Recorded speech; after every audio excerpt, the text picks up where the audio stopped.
Bonjour, je suis Laurence Vanin, philosophe, essayiste. J'enseigne à l'Université de Toulon. J'ai produit une vingtaine d'ouvrages et suis spécialiste de philosophie politique et d'épistémologie, à savoir de philosophie des sciences. Alors Laurence Vanin, parlons de tracé philosophique. De quoi s'agit-il?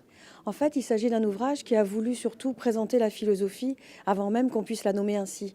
On parle toujours du miracle grec, mais on passe un peu à côté de toutes ces pré-philosophies, ces sagesses antiques, presque même ces spiritualités qui ont marqué les grands temps de l'avancée humaine en matière d'humanité.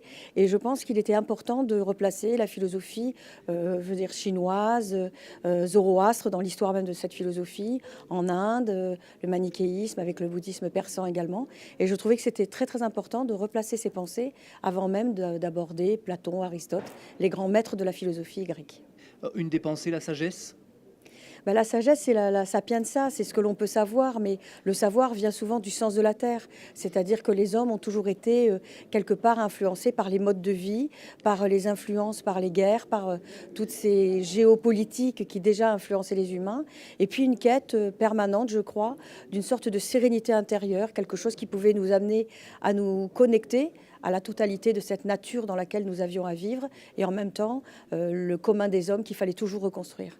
Alors il faut noter que ce sera une série, hein, il y aura plusieurs tomes, c'est ça? Oui, tout à fait. En fait, c'est sur la base d'une sorte d'encyclopédie. Alors, il y a toute une partie qui suit une chronologie, mais les ouvrages paraîtront de manière un peu... enfin, on ne respectera pas forcément la chronologie. On va peut-être publier en premier le monde contemporain, puis on repartira sur les philosophies classiques. Et surtout, il y a un illustrateur, Sat, qui met des petits rappels, des petits post-it, de manière à ce que le livre soit ludique et qu'il y ait des petits rappels, et surtout des choses qui aillent contre les, comment dire, les pensées qui sont un peu construites aléatoirement. Je pense à cette formule qui consiste à dire je suis épicurien, dans le sens où j'ai l'impression que je profite de la vie. Or, si on se réfère à Épicure, un verre d'eau et du pain et je rivalise avec Zeus, c'est-à-dire qu'en réalité, on est dans une philosophie de l'ascétisme, c'est l'inverse.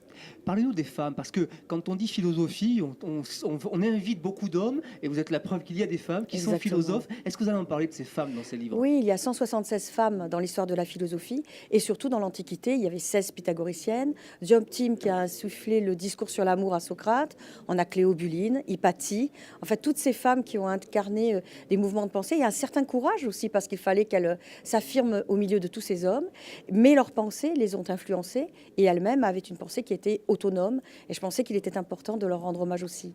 En quoi peuvent être utiles toutes ces pensées qu'on vient d'évoquer dans notre époque contemporaine, dans notre société? Déjà, c'est un terreau culturel, il ne faut pas nier notre passé et il est utile à la pensée moderne de s'inscrire dans la généalogie de ce qui s'est passé avant. Puis je crois aussi qu'il y a quelque chose de très très important, c'est qu'aujourd'hui, malgré tout, on revient presque machinalement à des pensées anciennes parce que le monde est bruyant, Internet, le fast-food, tout va très très vite et il nous faut peut-être le temps du recul, un moment de repos, le temps de se poser peut-être pour réfléchir plus calmement, et le retour à ces grandes sagesses nous ramène aussi à ce que nous sommes. Et je crois qu'il y a deux façons de fonctionner aujourd'hui, la vitesse, la rapidité de l'information, et en même temps, en voulant se soustraire à la gouvernance des émotions, se repenser soi-même pour le plaisir de converser avec soi. Merci.